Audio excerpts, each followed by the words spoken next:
दोस्तों नमस्कार, ये है मार्गदर्शन फॉर सिविल सर्विसेज। मैं अनुराग चौधरी।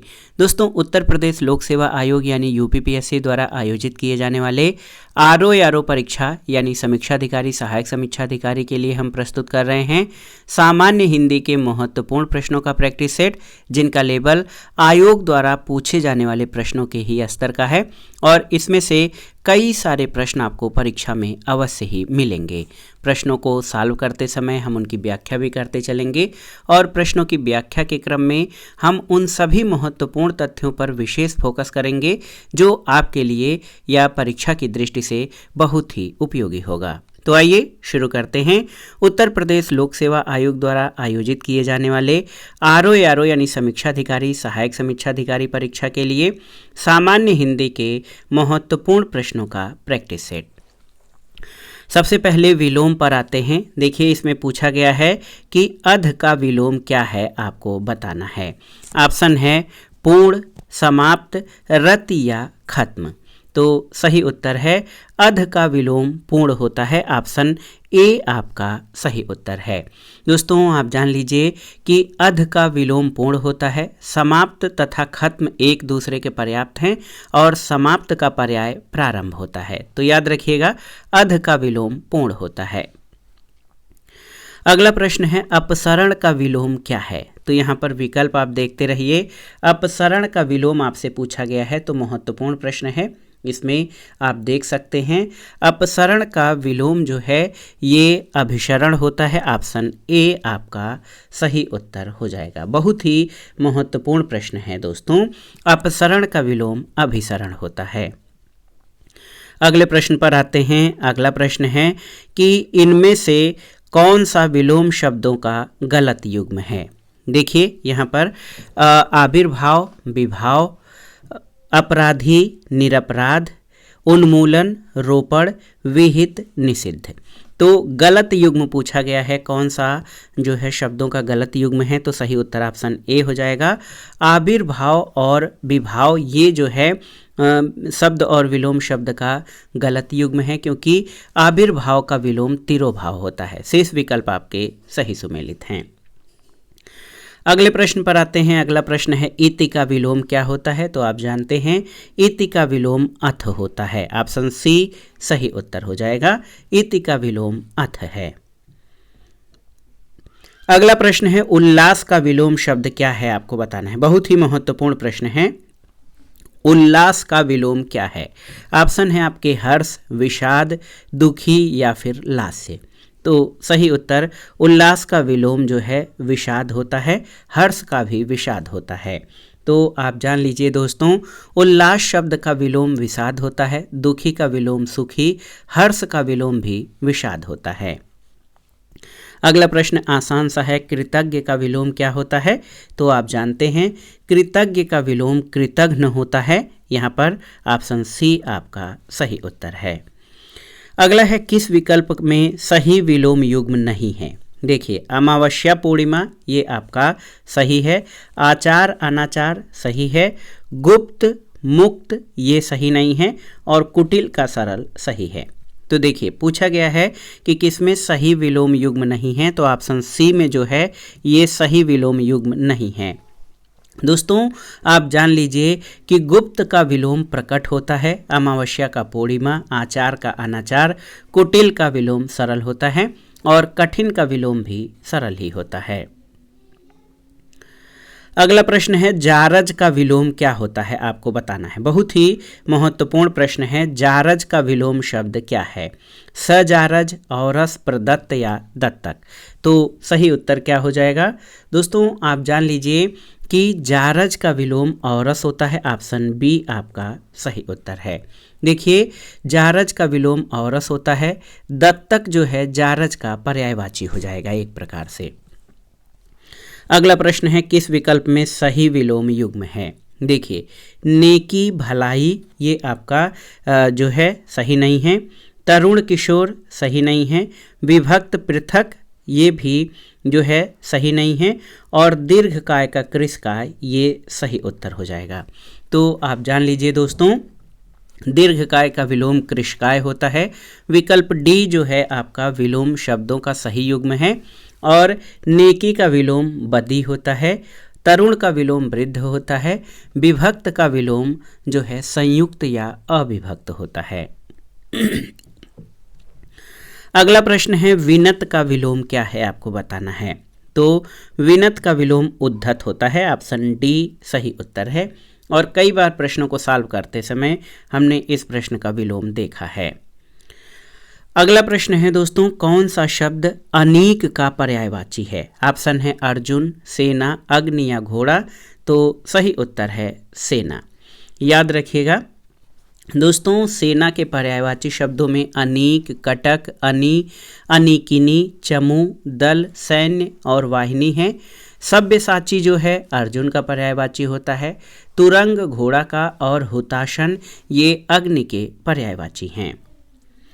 अगला प्रश्न है निम्नलिखित शब्दों में से अर्थ का पर्याय नहीं है क्या। धन, मतलब, कारण और विश्वास। तो इसमें से कौन सा अर्थ का पर्याय नहीं है। तो सही उत्तर क्या हो जाएगा, विश्वास। दोस्तों विश्वास जो है ये अर्थ का पर्याय नहीं है, जबकि धन, मतलब और कारण ये सभी अर्थ के पर्यायवाची शब्द हैं।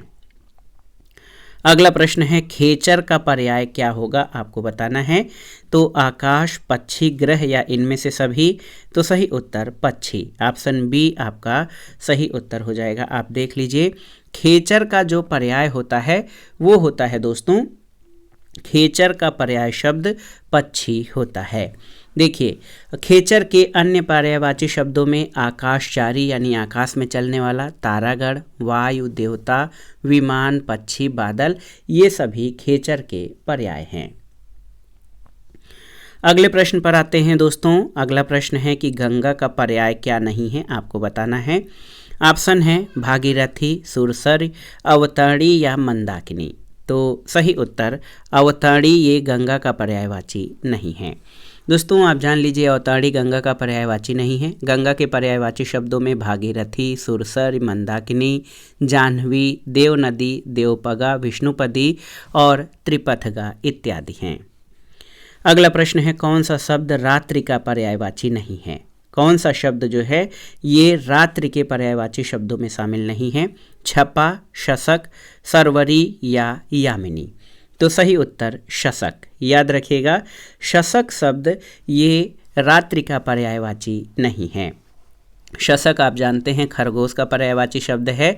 अन्य शब्द जो हैं ये रात्रि के पर्यायवाची शब्द हैं, जैसे रजनी, निशा, विभा, विभावरी, त्रियामा, तमी, तिमृषा ये सभी रात के पर्यायवाची हैं। अगला प्रश्न है कौन सही पर्याय युग्म है, आपको बताना है।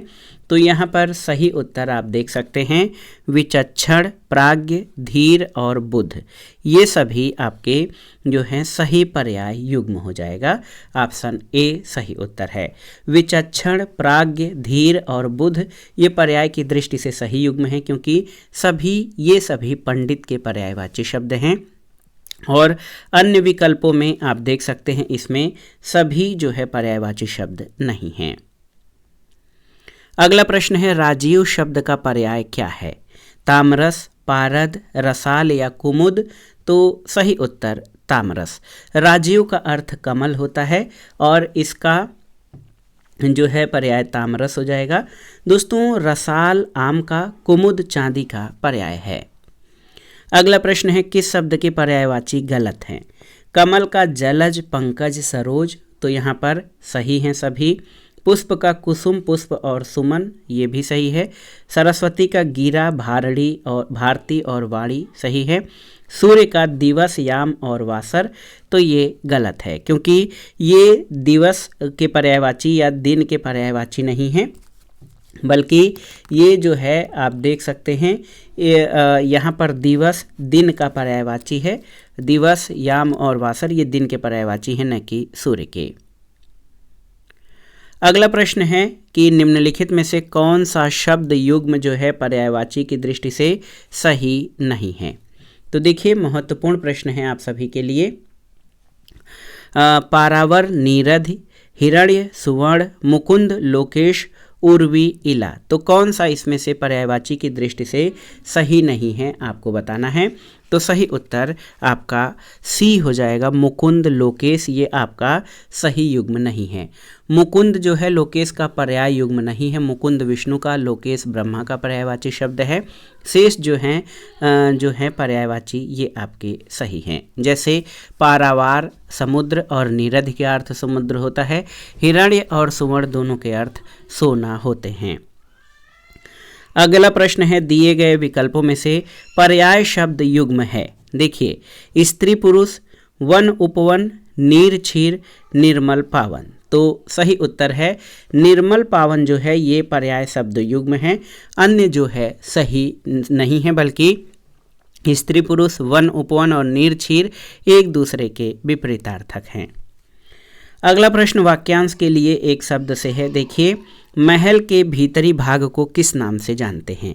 महल के भीतरी भाग को किस नाम से जाना जाता है? तो सही उत्तर है अंतःपुर, ऑप्शन सी।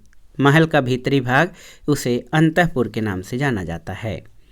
अगला प्रश्न है, वह हथियार जो फेंक कर चलाया जाता है। इस वाक्यांश के लिए एक शब्द क्या हो जाएगा? तो यहाँ पर कंफ्यूज मत होइएगा, अस्त्र और शस्त्र दोनों विकल्प में होगा। तो वह हथियार जो फेंक कर चलाया जाता है उसे अस्त्र कहते हैं, अस्त्र कहते हैं यहाँ पर। और वह हथियार जो हाथ में लेकर चलाया जाता है, हाथ में पकड़ कर चलाया जाता है, उसको शस्त्र कहा जाता है। अगला है कि बिना पलक गिराए हुए वाक्य के लिए एक शब्द क्या हो जाएगा? तो सही उत्तर अनिमेष, ऑप्शन ए सही उत्तर हो जाएगा। बिना पलक गिराए हुए जो है एक शब्द अनिमेष या अपलक होता है। अगला प्रश्न है, तिलक लगाने में प्रयुक्त अन्न। तिलक लगाने में किस अन्न का प्रयोग होता है आपको बताना है। तो सही उत्तर है तिलक लगाने में अक्षत का प्रयोग होता है, ऑप्शन बी आपका सही उत्तर है। देखिए, तिलक लगाने में प्रयोग होने वाला अन्न अक्षत या चावल है। जौ का प्रयोग हवन सामग्री में किया जाता है। जिसे जीता न जा सके उसके लिए उपयुक्त शब्द क्या है? तो सही उत्तर अजेय, ऑप्शन ए हो जाएगा। जिसे जीता न जा सके उसे अजेय कहते हैं। जिसे जाना न जा सके उसे अज्ञेय कहते हैं।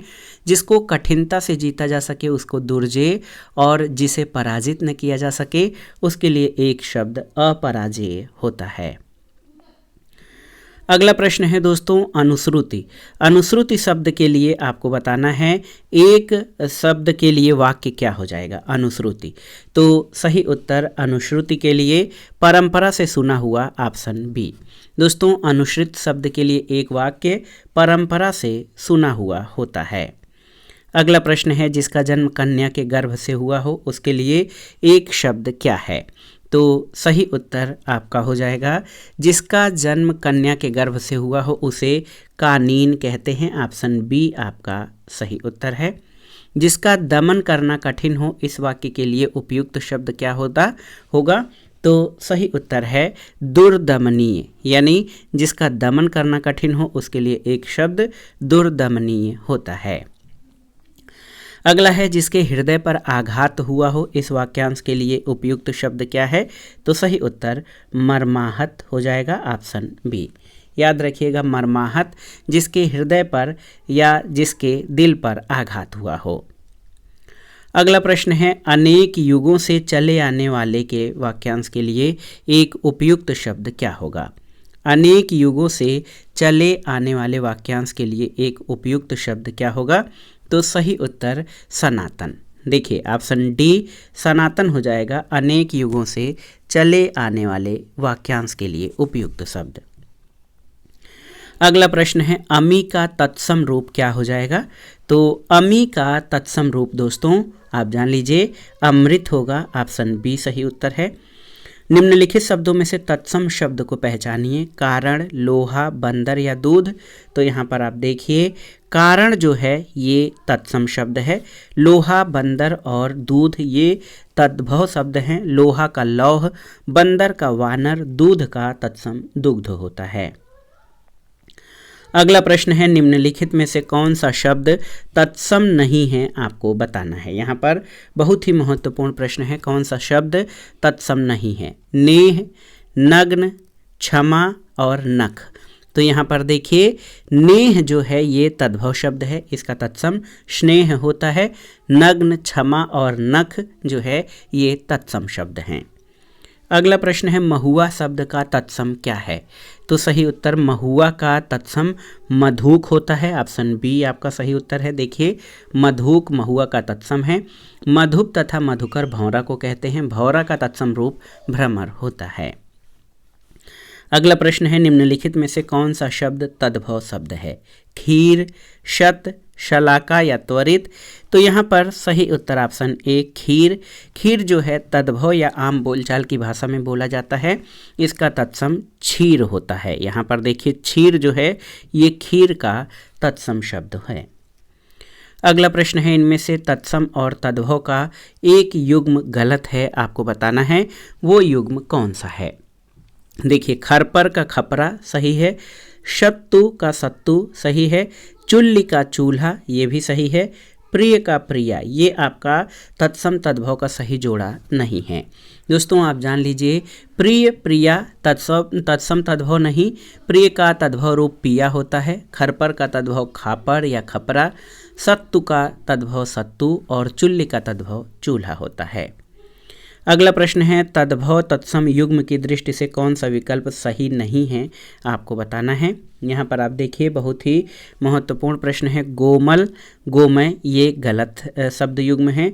चोंच का चंचु सही है। तीता का तिक्त ये भी सही है। ऊंट का उष्ट्र, उष्ट्र सही है। तो गोमल का गोमय नहीं होगा। आप देखिए आप जान लीजिए दोस्तों गोमय और गोमल दोनों ही तत्सम शब्द हैं और इनका तद्भव गोबर होता है।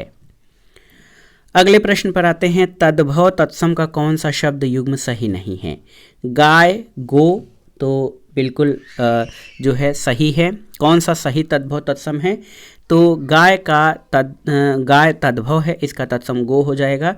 कौन का किनु, क्यों का किंपु और झूठा का झुष्ट ये आपके सही नहीं है। क्यों? तो आप देख लीजिए गाय का तत्सम गो होता है, जबकि अन्य विकल्प में जैसे कौन का कापुनः होता है, क्यों का किपुनः और झूठा का जुष्ट, ये जुष्ट होता है झूठा का। अगला प्रश्न है निम्नलिखित में से किस युग्म के सभी शब्द तत्सम हैं, आपको बताना है। तो यहाँ पर आप देखिए दया, माया और कृपा ये सभी तत्सम शब्द हैं। यहाँ पर गन्ना और न्याय संघ उगना और वचन मर्म और आज यहाँ पर ये जो है एक एक तद्भव शब्द भी पड़ गए हैं, लेकिन जो आप देखेंगे दया, माया और कृपा ये सभी तत्सम शब्द हैं। उबालना का तत्सम शब्द क्या हो जाएगा, आपको बताना है। तो सही उत्तर उबालना का तत्सम उद्वालन होता है। ऑप्शन ए आपका सही उत्तर है। अगला प्रश्न है निम्नलिखित में से कौन सा शब्द शुद्ध है, आपको बताना है। सीढ़ियों, सीमांत, सिंदूर या सुई? तो इसमें से कौन सा शब्द शुद्ध है, आपको बताना है। तो सुई शब्द शुद्ध है। यहाँ पर ऑप्शन डी आपका सही उत्तर है। सीढ़ियों नहीं सीढ़ियों होता है। सीमांत नहीं सीमांत और सिंदूर ये जो है सिंदूर होता है। निम्नलिखित में से कौन सा शब्द युग्म अशुद्ध है? देखिए यहाँ पे कौन सा शब्द युग्म अशुद्ध है, आपको बताना है। देखिए कैलाश, कैलाश, कौशल्या, कौशल्या, दस, दस और श्रेणी, श्रेणी। तो ये आप देखिए ऑप्शन सी आपका सही नहीं है, क्योंकि दस, दश का शब्द युग्म अशुद्ध है। इसका सही रूप दस का दस होता है। देखिए अगला प्रश्न है निम्नलिखित में से शुद्ध वाला युग्म कौन सा है? 64, 98, 37, 90, 48, 44 और 28, 31। तो सही उत्तर क्या हो जाएगा इसमें? सही उत्तर 37 और 90 शुद्ध वर्तनी वाले शब्द हैं। ऑप्शन बी सही उत्तर हो जाएगा। इसके अलावा ए, सी और डी आपके सही नहीं हैं। यहाँ पर आप देखिए यहाँ ये बड़ी ई की मात्रा यहाँ पर लगेगा 31 में और यहाँ पर भी बड़ी ई की मात्रा 28 और 31 हो जाएगा। अगला प्रश्न है शुद्ध वर्तनी वाला शब्द है। शुद्ध वर्तनी वाला शब्द कौन सा है? निरपराधी, निरापराध, निरपराध या निरपराध। तो सही उत्तर क्या हो जाएगा? निरपराध। देखिए निरपराध ऑप्शन डी आपका सही उत्तर हो जाएगा, जो कि शुद्ध वर्तनी वाला शब्द है। अगले प्रश्न पर आते हैं। निम्नलिखित में से अशुद्ध वर्तनी वाला शब्द कौन सा है? निस्संदेह, निसंकोच, उज्ज्वल या महत्व। तो सही उत्तर महत्व। यहाँ पर आप देखिए महत्व जो है ये अशुद्ध वर्तनी वाला शब्द है, और म, ह, आधा त और व, ये देखिए ये शुद्ध वर्तनी होता है। इसको ऐसे भी लिखा जाता है महत्व। महत्व तो ये सही हो जाएगा। केवल सिंगल त नहीं, डबल आधा त इसमें लगा हुआ है, तब महत्व होगा। अगला प्रश्न है। निम्नलिखित में से कौन सा वाक्य अशुद्ध है?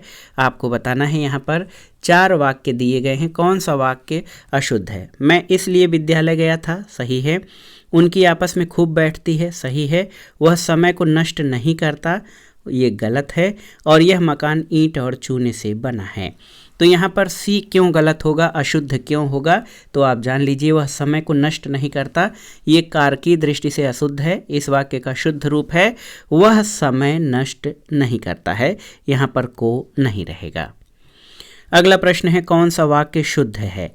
तो यहाँ पर आप देख सकते हैं दोस्तों, आपका शासन संबंधी कार्य अधिक विख्यातपूर्ण है, सही नहीं है। आपको भूमि, भवन, वाहन का अभिनव सुख की प्राप्ति होगी, ये भी गलत है। इसके अलावा यह समाचार पूरे देश भर में तुरंत फैल गया, ये भी गलत है। और तुम्हें कल कुछ हो जाए तो मैं कहीं का नहीं रहूँगा, ये आपका सही वाक्य है। तो याद रखिएगा, विकल्प डी जो है शुद्ध वाक्य है। शासन संबंधी कार्य के स्थान पर शासन काल हो जाएगा। इसके अलावा विख्यात पूर्ण के स्थान पर विख्यात हो जाएगा, विख्यात पूर्ण नहीं विख्यात होगा। आपको भूमि, भवन तथा वाहन के सुख की प्राप्ति होगी, न कि सुख, वाहन का नहीं, वाहन के सुख की प्राप्ति होगी।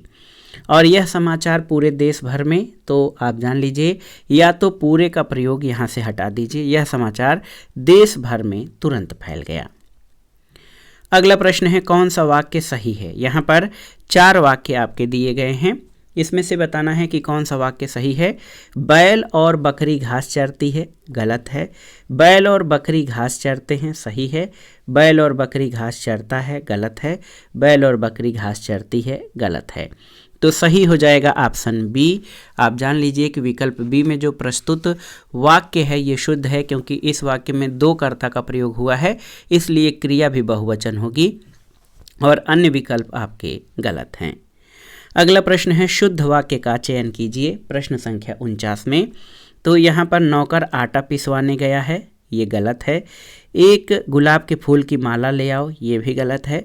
यहाँ सर्वोत्कृष्ट ज्वर की चिकित्सा होती है, गलत है। परमात्मा के अनेक नाम हैं, सही है। दोस्तों आप जान लीजिए कि नौकर गेहूँ पिसवाने गया है, नौकर गेहूँ पिसवाने गया है, न कि आटा पिसवाने। एक गुलाब के फूल की माला नहीं होती है, बल्कि गुलाब के फूल की, देखिए गुलाब के फूलों की एक माला, फूल नहीं गुलाब के फूलों की एक माला ले आओ। और यहाँ पर सर्वोत्कृष्ट चिकित्सा होती है, यहाँ पर सर्वोत्कृष्ट ज्वर नहीं, यहाँ पर ज्वर की सर्वोत्कृष्ट चिकित्सा होती है, जो है ज्वर पहले आएगा, यहाँ ज्वर की सर्वोत्कृष्ट चिकित्सा होती है, तब सही होगा। अगला प्रश्न है। निम्नलिखित में से कौन सा वाक्य शुद्ध है? आपको बताना है। यह आपकी अनाधिकार चेष्टा है, गलत है। यह आपकी अनधिकार चेष्टा है, सही है। यह आपकी चेष्टा अनाधिकार है, गलत है। यह चेष्टा आपका अनाधिकार है, गलत है। तो आप पढ़ेंगे ही तो आपको स्पष्ट हो जाएगा, ऑप्शन बी आपका सही वाक्य है। यह शुद्धवर्ती, यह आपकी अनधिकार चेष्टा है, अनाधिकार जो है ये गलत वर्तनी है। अब आइए विशेष्य और विशेषण से संबंधित जो प्रश्न हैं उन पर आ जाते हैं। निम्नलिखित शब्दों में से विशेषण शब्द कौन सा है? आपको बताना है। लघुता, लघुत्व, लघु या लाघव। तो सही उत्तर है लघु विशेषण शब्द है, यहाँ पर ऑप्शन सी सही उत्तर हो जाएगा। लघु विशेषण है। लघुता, लघुत्व और लाघव ये भाववाचक संज्ञाएं हैं। अगला प्रश्न है कौन सा शब्द विशेषण नहीं है, आपको बताना है। आदिम, आघ, आधारित और आदर। तो सही उत्तर क्या हो जाएगा, कौन सा शब्द विशेषण नहीं है, तो ये आदर। आदर जो है विशेषण नहीं होगा क्योंकि इसका आदर विशेष्य शब्द है, इसका विशेषण आदरणीय या आदरित होता है। शेष सभी विशेषण हैं जैसे आदिम, आघ और आधारित, ये विशेषण हैं। आदर जो है ये विशेष्य है।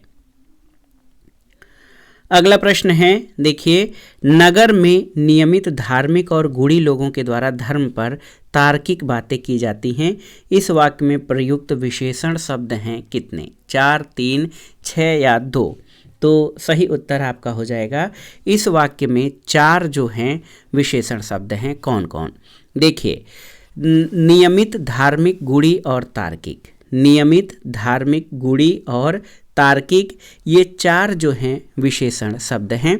जबकि नगर और धर्म शब्द विशेष्य के रूप में हैं, तो यहाँ पर 4 विशेषणों का प्रयोग किया गया है, नियमित, धार्मिक, गूढ़ी और तार्किक। अगला प्रश्न है, सिर भर दूध, तोला भर सोना और थोड़ा पानी लाओ।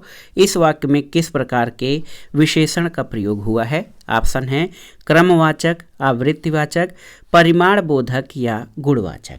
तो सही उत्तर है परिमाण बोधक। आप जान लीजिए, ऑप्शन सी आपका सही उत्तर हो जाएगा। कैसे? तो आप जान लीजिए कि परिमाण बोधक विशेषण निश्चित परिमाण बोधक और अनिश्चित परिमाण बोधक विशेषण होता है। इसमें सेर भर दूध, तोला भर सोना और थोड़ा पानी, ये आपके परिमाण विशेषण के, परिमाणवाचक या परिमाण बोधक विशेषण के उदाहरण हैं।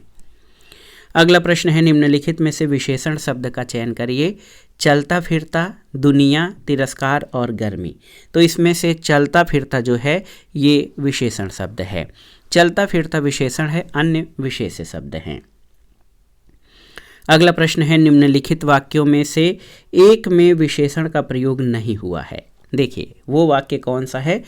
दोनों बच्चे बहुत भूखे थे, माँ ने गर्मा गर्म खाना बनाया, बच्चों ने खाना खाया और माँ ने कहा और रोटी लो। तो यहाँ पर ऑप्शन सी जो है बच्चों ने खाना खाया, इसमें विशेषण का प्रयोग नहीं हुआ है। आप देख लीजिए कि यहाँ पर दोनों बच्चे बहुत भूखे थे, यहाँ बहुत विशेषण का प्रयोग किया गया है। माँ ने गर्मा गर्म खाना बनाया, तो गर्मा गर्म विशेषण का प्रयोग किया गया है। और यहाँ पर देखिए माँ ने कहा और रोटी लो, तो और विशेषण का प्रयोग किया गया है, लेकिन बच्चों ने खाना खाया, यहाँ पर किसी विशेषण का प्रयोग नहीं किया गया है। अगला प्रश्न है, योग्य व्यक्ति ही पहचाना जाता है। इस वाक्य में योग्य शब्द क्या है? तो सही उत्तर है, इस वाक्य में योग्य शब्द गुणवाचक विशेषण है। ऑप्शन डी आपका सही उत्तर है। अगले प्रश्न पर आते हैं, वह एक अच्छा विद्यार्थी है। इस वाक्य में विशेष्य क्या है आपको बताना है। वह एक अच्छा या फिर विद्यार्थी। तो सही उत्तर क्या हो जाएगा? विद्यार्थी। दोस्तों आप जान लीजिए कि वह एक अच्छा विद्यार्थी है में विशेष्य जो है विद्यार्थी है, जिसकी विशेषता बताई जा रही है। तो ऑप्शन डी आपका सही उत्तर हो जाएगा।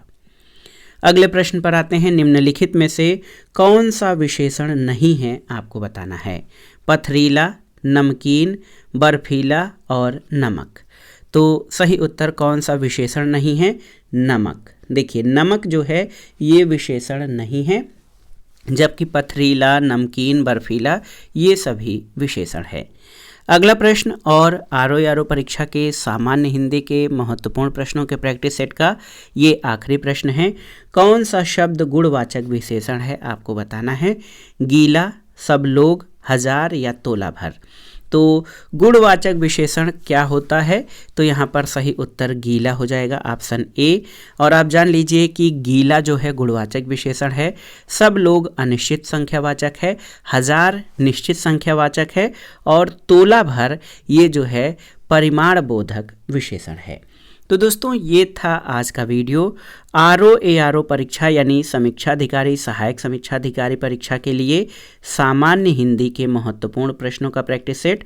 और ये प्रश्न परीक्षाओं के लिए बहुत ही महत्वपूर्ण है और इनका लेवल जो है आप देख सकते हैं कि ये परीक्षा में पूछे जाने वाले प्रश्नों के लेवल का है और मुझे विश्वास है कि यहाँ से कई सारे प्रश्न हूबहू आपको परीक्षा में अवश्य मिलेंगे। और आपकी रणनीति ये होनी चाहिए दोस्तों कि सामान्य हिंदी के प्रश्न पत्र में कम से कम 55+ प्रश्न सही किए जाए 60 में से, तब सामान्य अध्ययन में GS में जो है आप नॉर्मल परफॉर्मेंस से भी आप इस परीक्षा में सफलता अर्जित कर सकते हैं। इस साल कंपटीशन बहुत अधिक है, इसलिए आपको किसी भी हालत में 55 से कम प्रश्न सही नहीं करने होंगे, तभी आपको इस परीक्षा में जो है सफलता मिलेगी और आप मुख्य परीक्षा के लिए क्वालिफाई कर पाएंगे। तो दोस्तों ये था RO-ARO परीक्षा के लिए सामान्य हिंदी के महत्वपूर्ण प्रश्नों का प्रैक्टिस सेट। आप इसको दोहराइएगा और कमेंट बॉक्स में हमें ज़रूर बताइएगा कि इसमें से आपके कितने प्रश्न सही हुए। और जिस भी साथी का 50+ या 55+ प्रश्न सही हो रहा है उसकी जो तैयारी है उसका परफॉर्मेंस बेहतर होगा। और भी आप और बेहतर तैयारी करने का प्रयास करिए। इसमें हम अधिक से अधिक प्रश्नों को प्रैक्टिस सेट को सॉल्व कराएंगे, जिससे कि आपकी तैयारी और जो गुणवत्ता है आपकी तैयारी की, आपका मूल्यांकन है वो बेहतर हो सके और परीक्षा में आप अच्छे से प्रश्नों को अटेम्प्ट कर सकें। तो ये प्रैक्टिस सेट आपको कैसा लगा हमें कमेंट बॉक्स में ज़रूर बताइएगा। वीडियो को लाइक करें, शेयर करें और इस चैनल मार्गदर्शन फॉर सिविल सर्विसेज को सब्सक्राइब करें। वीडियो देखने के लिए धन्यवाद दोस्तों, नमस्कार।